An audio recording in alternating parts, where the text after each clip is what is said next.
Le Racing 92 accueille Perpignan dans le cadre de la 6e journée de top 14. Les coéquipiers de Juanimos sont invaincus cette saison à la Paris Défense Arena, tandis que les Catalans, eux, n'ont toujours pas connu la victoire loin de leur base.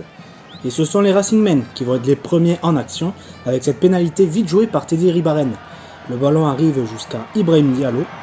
Le troisième ligne trouve une brèche dans la défense catalane. Il rentre jusqu'aux 22 mètres de l'USAP, serre son ailier Juanimos, mais l'Argentin commet un en avant à 5 mètres de la ligne. L'action s'arrête là, mais les Ciels et Blancs ont déjà planté leur première banderille après seulement 5 minutes de jeu. Perpignan veut aussi jouer en ce début de match. Suite à cette mêlée, Patricio Fernandez tente de remonter le ballon, mais sa passe n'est pas assurée pour son capitaine Mathieu Acebes, placé à l'aile pour cette rencontre. Mais l'USAPiste arrive à donner son ballon à Tomeo Pau, qui donne un coup de pied. Le ballon trompe le jeune ailier Max Spring, mais le Racingmen arrive à se dégager en catastrophe en trouvant une petite touche. Cette action et ce dégagement du jeune francilien résument finalement assez bien cette première période, avec beaucoup d'imprécisions de part et d'autre.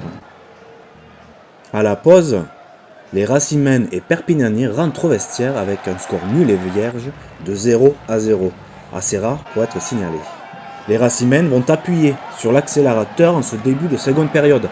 Après cette touche, Bobigny, porté par Ficou, crée un point de fixation à 5 mètres de la ligne. Nolan Le Garec tente de faire la malle, mais il est bien arrêté par la défense catalane.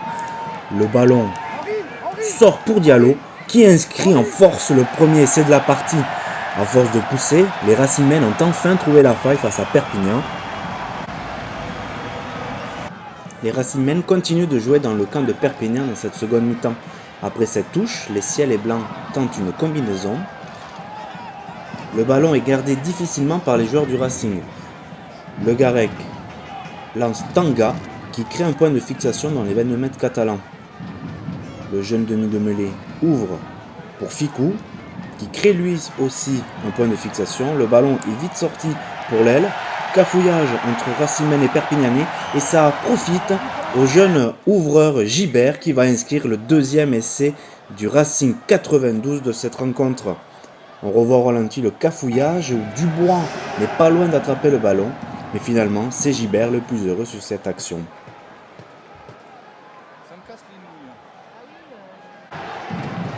Les Catalans ne baissent pas les bras et ont une mêlée à jouer dans les 5 mètres du Racing.